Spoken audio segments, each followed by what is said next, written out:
अगर तुम चाहते हो तुम्हारे बच्चे की आयु बढ़े, एक काम करो, ये बात सब सीख लो। जो जो चाहते हैं कि हमारे बच्चे दीर्घायु हों, निरोगी काया को प्राप्त करें, जो चाहते हैं कि हमारे बच्चे कम आयु में समाप्त न हो, उनको अपने बच्चों को एक गुण सिखा देना चाहिए। ये गुण सभी बच्चों में होना चाहिए। इसीलिए कहते हैं कि कथा बार बार सुनो। जो चीजें हमने और आपने इग्नोर कर दी हैं, वो हमारे जीवन की बहुत बड़ी संपदा है। आज के बच्चों को आशीर्वाद नहीं मिलता। मिलता है good morning, good afternoon, good night में, नमस्ते में ऐसे व्यस्त हो गए कि अब आशीर्वाद नहीं मिलता बच्चों को। मिलता है बताओ? अगर कोई बच्चा गुड मॉर्निंग मॉम बोलेगा तो मम्मी कहेगी जुग जुग जियो, चिरंजीवी रहो, भगवान तुम्हारी दीर्घायु कहेगी मम्मी? कभी नहीं कहेगी। मम्मी क्या कहेगी? गुड मॉर्निंग टू, खेल खत्म। अब कितनी मॉर्निंग गुड होगी भविष्य पर टिके हुआ हो, लेकिन माँ कभी नहीं कहेगी तुम जुग जुग जियो। कभी नहीं कहेंगे पापा जी भी कि तुम्हारी शतायु हो, चिरंजीवी हो, कोई नहीं कहेगा। आशीर्वाद कहाँ है? आपको इसके लिए एक प्रसंग याद करना चाहिए महाभारत का। पितामह भीष्म रात्रि में बैठे थे, तपस्या कर रहे थे। दुर्योधन की पत्नी से कहा था कि तुम आना और मेरे पास प्रणाम करना, और प्रण कर रखा था कि कल के युद्ध में 5 पांडवों को मार दूंगा। दुर्योधन की पत्नी को आने से पहले भगवान द्रौपदी को ले गए, और भगवान ने उस द्रौपदी को आशीर्वाद दिलवा दिया जो दुर्योधन को दिलवाना था। दुर्योधन की पत्नी को अखंड सौभाग्यवती भव।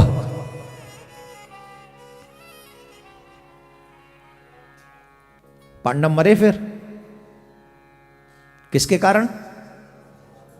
आशीर्वाद के कारण। किसके कारण? आशीर्वाद बहुत बड़ी वरदान है। जो लोग आशीर्वाद प्राप्त करना जानते हैं वो वरदान प्राप्त कर लेते हैं।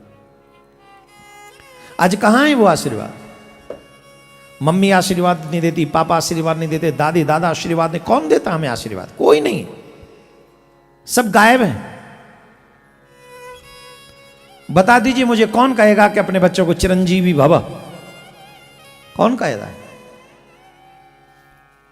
इसलिए संस्कृति को मरने मत दो। इस कथा से एक चीज सीखो। अगर चाहते हो कि तुम्हारे बच्चे दीर्घायु रहें, निरोगी काया को प्राप्त करें, तो प्रत्येक साधु, संत, ब्राह्मण, देवता, बड़े, माता, पिता, दादी, दादा, नानी, नाना, जो बड़े हैं सबके पैर छुपाओ और उनसे कहो महाराज आशीर्वाद। गुड मॉर्निंग नहीं बोलना, गुड नाइट नहीं बोलना। भाड़ में गई गुड मॉर्निंग और चूल्हे में गई गुड नाइट। ये हमारा कल्चर नहीं है। बड़ों के आगे सर झुके, माथा टिके और प्रणाम करो। और जब तुम प्रणाम अपनी संस्कृति में करोगे तो तुम्हें तुम्हारी संस्कृति में आशीर्वाद भी मिलेगा। मेरा बेटा जुग जुग जिए।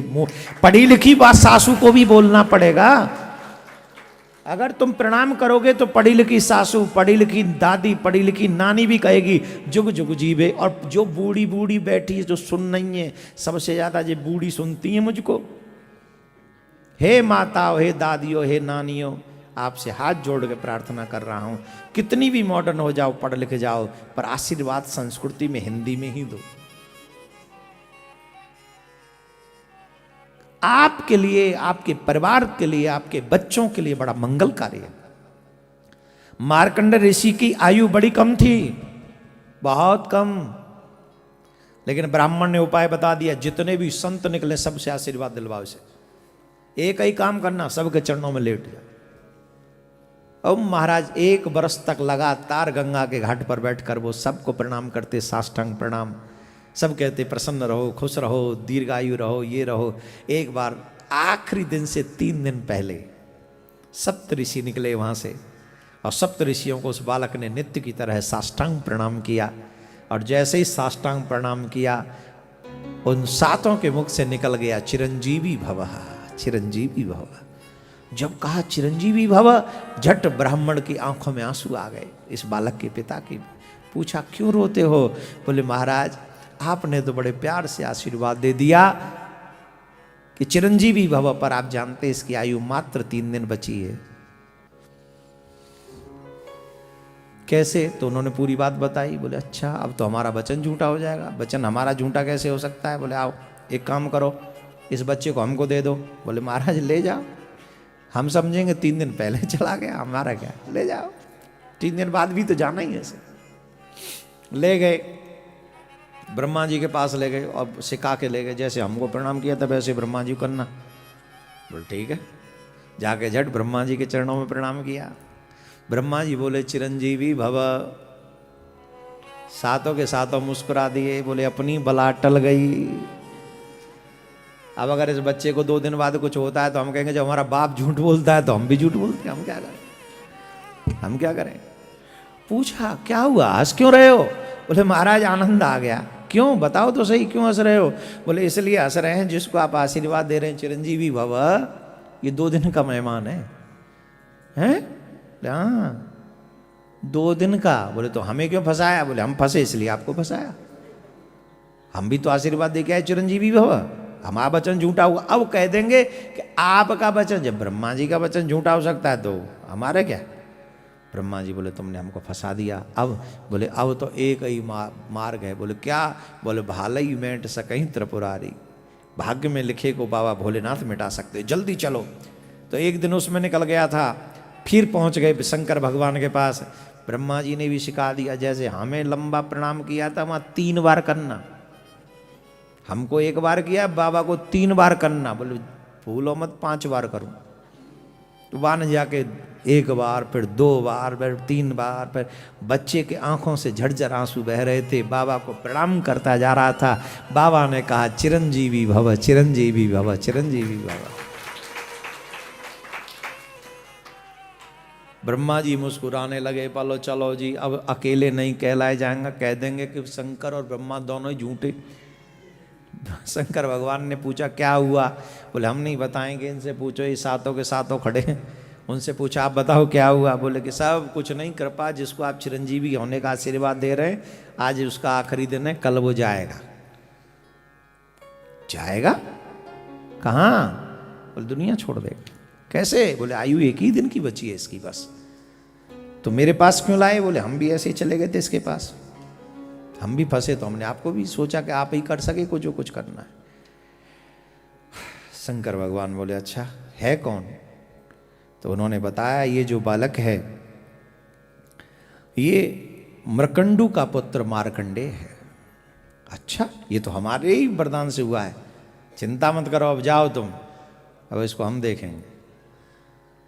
कथा बहुत बड़ी है, इसको हम अल्प में सिर्फ इतना कह दें कि वो चिरंजीवी एक शब्द नहीं था, आज भी मार्कंडेय ऋषि चिरंजीवी हैं, आज भी। जिनकी आयु उसी दिन से अगले दिन समाप्त होनी थी वो आज भी है। कारण आशीर्वाद।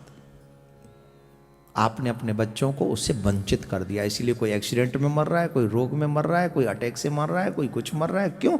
सब पैसा तो दे रहे हो, आशीर्वाद नहीं है उनको। कहां? अरे अब वो कहेंगे कि हम शंकर ब्रह्मा थोड़ी जो चिरंजीवी कर दे। शंकर ब्रह्मा नहीं हो, माँ बाप तो हो, दादी दादा तो हो। तो माँ बाप और दादी दादा हो, जब हृदय से आशीर्वाद निकलेगा वो प्रलय को भी टाल सकते, तुम्हारा दुखों को तो टाल पाएगा आशीर्वाद, कम से कम मुसीबतों को तो टाल देगा तुम्हारा आशीर्वाद। माँ के आशीर्वाद में आज भी बहुत ताकत होती है। इसलिए मेरा निवेदन है, आप लोग सभी जितने भी लोग मुझे सुन रहे हैं YouTube पे अथवा यहाँ, आप सबसे आग्रह है अपने बच्चों को आशीर्वाद दिलवाना प्रारंभ कीजिए, आपके लिए मंगलमय होगा। बोलो राधे राधे।